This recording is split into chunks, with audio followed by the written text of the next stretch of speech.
Welcome back.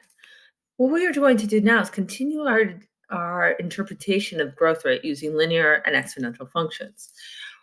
Now that we have our two exponential and linear models based on what we have here, where our linear model is f of x equals 103.4 0.2 times x plus 1490, and our exponential model is 1490 times a base of 1.0445.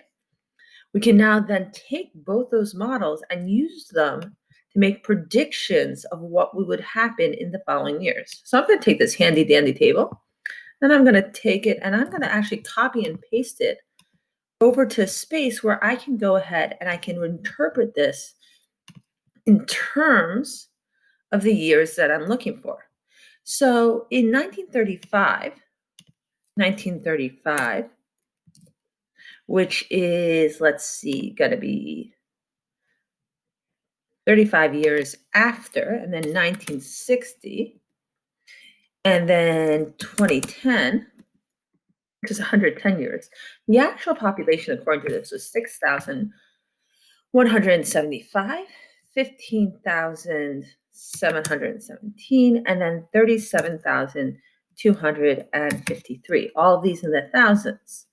Now, my projections based on my linear function, so my linear projection would be if I took this input, multiplied it by my slope, which is 100.3.4 plus 1490.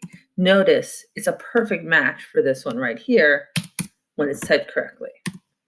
My exponential projection would be exponential. If I took this input, years since 250, or rather I went, let's see, 1490 times my base of 1.0445 to the power of the years since 1900.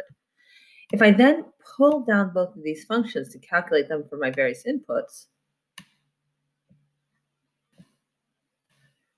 and I'm going to clean both of these up by just reducing, there we go, since we can have only whole number peoples. There's my projection. And I can actually go ahead and I can compare this with the actual outcomes. And the shocking thing is, they're both, if you look at 2010s, complete underestimations. Let's actually take this data and copy and paste it into the actual graph.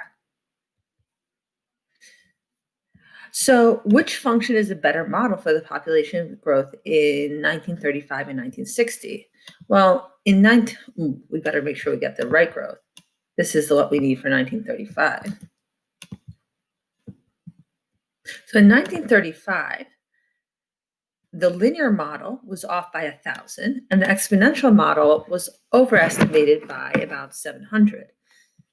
In 1960, the linear model underestimated by almost, that's 8,000, and the exponential model overestimated by 5,000, making the exponential model better in both cases. Do either model closely predict the population for 2010? And the answer is absolutely not. What phenomenon explains the real population value? Well, part of what explains it is that more people moved into California than actually were just simply born there.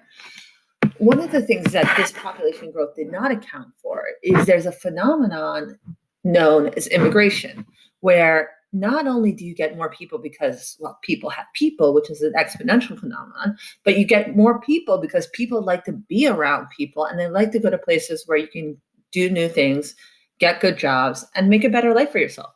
And California's been like that for many years. So what I'd like to invite you to do as we go into class today is we're going to be investigating a different population rather than California. We're going to be looking at Australia, which is a contained case of what happens when you let 24 rabbits loose in a place where they have no predators. See you there. Have a wonderful rest.